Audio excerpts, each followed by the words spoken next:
Bonjour à tous, bienvenue pour une nouvelle capsule Les astuces de vécu avec votre humble animatrice Marie-Lynne Dagenet.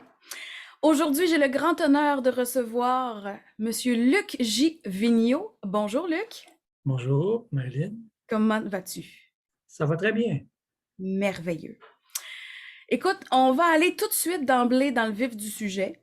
Je t'ai demandé si tu voulais répondre à quelques questions pour la capsule. Donc, ma première question, j'aimerais que tu nous parles un petit peu de toi et quelle est ta ou tes disciplines artistiques? Ma discipline artistique, je suis acteur de formation. J'ai étudié en théâtre et aussi avec une mineure en cinéma dans un baccalauréat général à l'Université Laval. Donc, j'ai aussi fait partie de la troupe des 13 parallèlement à tout ça dans mes études, dans mon cheminement d'études. J'ai fait aussi un peu de théâtre au Cégep de Sainte-Foy, beaucoup même. Et puis, donc, depuis ce temps-là, je roule. Euh, J'aimerais savoir, en tant qu'artiste, euh, que vous partagez vos expériences, vos vécus, tout ça, pour redonner espoir aux gens qui nous écoutent. Et est-ce que tu accepterais de partager une difficulté que soit que tu as déjà vécue ou que tu vis actuellement? Et comment tu vis tout ça au quotidien? Le- la scène, les arts de la scène, curieusement, ça a l'air paradoxal à dire, mais elles permettent d'apprivoiser, comment je dirais, la timidité. D'abord, les trois quarts des acteurs vont te le dire, ce sont des grands timides Mhm. ou des grandes timides si on est une actrice. Mais ça permet je dirais, plus apprivoiser, dompter la timidité, dans une certaine mesure, l'agoraphobie aussi, qui est une sorte de timidité implicite. Et je dirais aussi que ça nous permet de mieux canaliser nos émotions. Bon, dans le domaine du théâtre, c'en est un exemple frappant, mais dans le domaine de l'écriture aussi, ça a l'air curieux à dire ça aussi, mais l'écriture nous permet de, en réfléchissant, en faisant l'exercice de vider son esprit de tout jugement ou de préjugement, si on veut, ça nous permet de mieux gérer notre mental, notre psychologique, notre morale, pour permettre de mieux verbaliser, si tu veux, nos émotions. Je pense qu'on en a grandement besoin, surtout pour les temps qui courent, dans le contexte actuel. Et on avait aussi grandement besoin, avant la période que nous vivons présentement, avant la pandémie, on avait grandement besoin, sauf que pour les questions de culture, de mentalité, c'était tabou, on n'en parlait pas trop, et puis c'est ça. Mhm. Là, tu as un peu répondu à ma troisième question.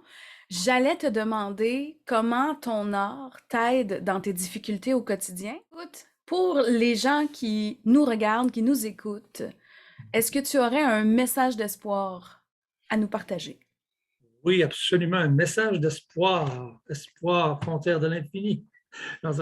Alors, donc, oui, l'espoir, ce serait de continuer à lire, même si ça nous plaît plus ou moins, même si il se passe toutes sortes de choses négatives autour de nous ou en dedans de nous, de continuer à lire, de se cultiver pour apprendre, pour en apprendre sur soi et en apprendre sur son environnement et les autres aussi, et continuer à lire, à écrire surtout. S'il y a des choses, des questions qui nous viennent à l'esprit, il ne faut pas avoir peur du ridicule là non plus, parce que le ridicule ne tue pas, tout le monde le sait. Il faut continuer faut écrire, ne serait-ce que pour donner ce qu'on appelle en anglais du feedback, des réactions face à nos lectures antérieures et plus récentes, pour alimenter notre réflexion, pour qu'on puisse poursuivre notre cogitation autant intérieure que parce que l'écriture permet justement d'extérioriser notre état cognitif interne qui nous permet de penser, de réfléchir, parce que la philosophie, ben, c'est ça, c'est en grec, encore une fois, philo, aimer, sophie, penser, aimer Mhm. penser, c'est ça la philosophie, ça consiste à aimer penser. Et je dirais aussi, chanter aussi s'il le faut. Mhm. Ça aide. Ça a l'air Ah idiot, oui. mais sérieusement, là, quand vous, quand vous chantez, sans être obligé de chanter comme un grand virtuose, faire comme Céline Dion, là, genre, mais juste chanter, fredonner, même siffler s'il le faut, ça aide. Autrement dit, c'est faire comme Michel Sardou le chantait quand il chantait quand j'étais petit garçon, je repassais mes leçons en J'entends. chantant. Et bien des années plus tard, je chassais mes idées noires en chantant. C'est beaucoup moins inquiétant de parler du mauvais temps en chantant. Et c'est tellement plus mignon de se faire traiter de con en chanson.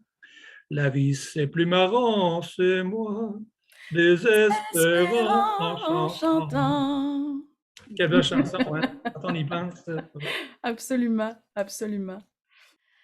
Donc, en résumé, Luc, ton message d'espoir, ce que je comprends bien, c'est on peut améliorer son bien-être par la pensée, la musique, la littérature, aller chercher au fond de soi ce qui nous fait du bien. Est-ce qu'on peut résumer ça comme ça? Exactement. Comme un de mes poèmes pour se faire le plus grand bien. Pour se faire le plus grand bien. Pour se faire le plus grand bien. Il y a d'autres titres évocateurs comme Prendre sa peur, dans lequel je dis prendre sa peur dans ses bras pour mieux la bercer. Hmm. C'est beau, ça? Luc, si on veut se procurer un de tes recueils de poèmes, on communique avec toi comment? On peut communiquer avec moi en privé sur Messenger. Et, on peut se procurer physiquement à Québec, à tout le moins, ceux qui restent, les gens qui habitent à Québec, peuvent se procurer les recueils de poésie à la librairie Café Le Mot de Tasse à Québec. Super. Merci infiniment d'avoir accepté de nous partager un peu de toi et de ton art aujourd'hui. Je vais remercier les gens de leur présence et je vous invite à une nouvelle capsule très bientôt. Merci beaucoup. Merci.